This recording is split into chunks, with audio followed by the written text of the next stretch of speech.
This is The Greatest Showman, a movie based on the exploits of P.T. Barnum, the man who revolutionized the circus. Trapeze artists, bearded ladies, elephants, you name it, he had it all in spades. The movie has flashy visuals, cheesy albeit catchy musical scores, and a great performance by Hugh Jackman. Yet for some reason, critics were not fans of this movie. They said it would have been more interesting if it talked about the real-life man, instead of having an over-the-top special effects fest. However, audiences absolutely loved it.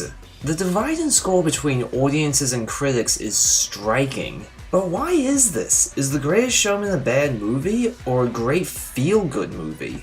Well, I'm here to talk about it. Why? Because it's a movie that's curiously stuck with me ever since I saw it in theaters. I've thought about it a lot, and I think I know why. But first, let me tell you what my experiences were with it. I went to see it just because I felt like seeing a movie that day, and this was the one I felt like watching. I heard it was a big, fun, feel-good movie, which is exactly the kind of thing that you want if all you want to do is just see a movie. Before this, I knew nothing about P.T. Barnum. The only knowledge I had prior to watching this movie was a trailer I happened to catch in the theater. But the second the movie began, I knew to take this whole thing with a pinch of salt. Ladies and gents, this is the moment you've waited for. And from then on, the entire movie is like this. Tons of spectacle, there's lots of cliches, but for some reason you still find yourself going with it. The movie feels aware of itself and tries to have as much fun with itself as it possibly can. And in my opinion, it succeeds. But it also feels like there's something else underneath all its gusto. Something else that people are not seeing. So I'm going to answer a question that I feel needs to be answered. Is The Greatest Showman secretly genius? I know that sounds incredibly strange, but the more I think about it, the more it makes sense. The Greatest Showman, for as over-the-top and cliché as it is, might have more of a brain to it than critics are giving it credit for.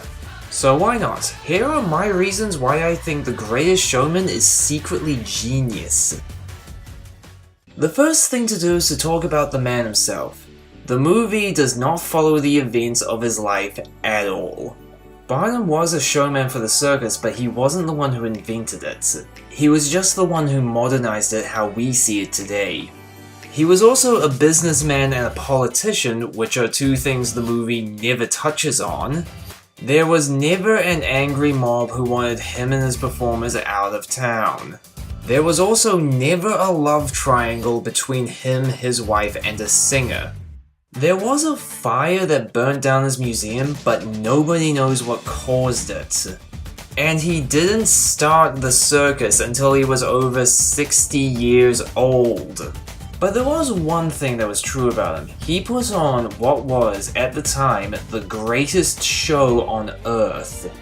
He brought together dozens of people who had birth defects and physical abnormalities, and then he put them on stage for the entertainment of others, and apparently paid them quite well for it. And the public flocked to go see it like a hyped up movie, all because his show presented sights, images, and sounds that were nowhere else to be found. The acts he put on were loaded with over-the-top bombastic lies.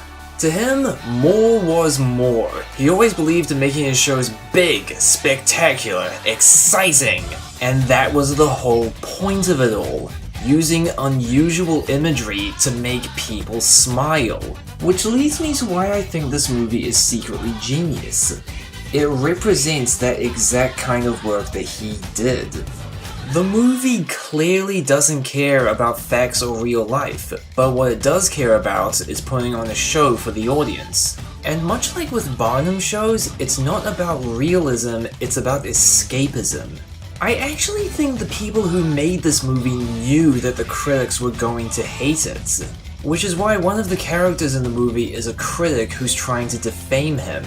No joke, there is actually a character in this movie who represents that joyless critic who wants all of his entertainment to be realistic, even though he's coming to the wrong place for that kind of stuff.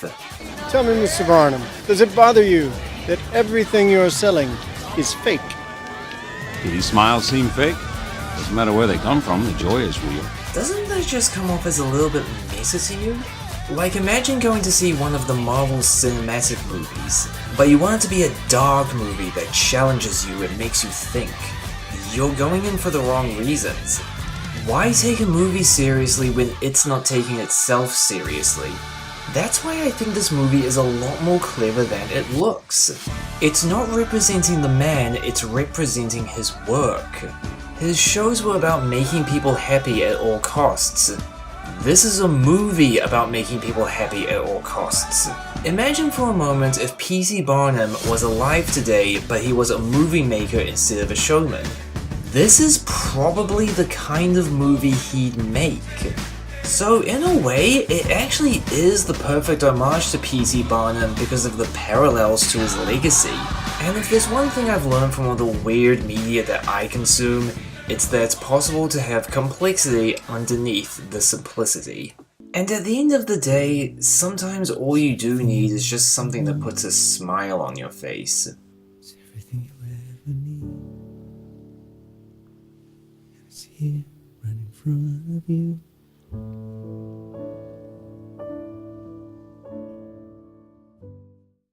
Thank you all for watching, I hope you all enjoyed, and for now, see ya.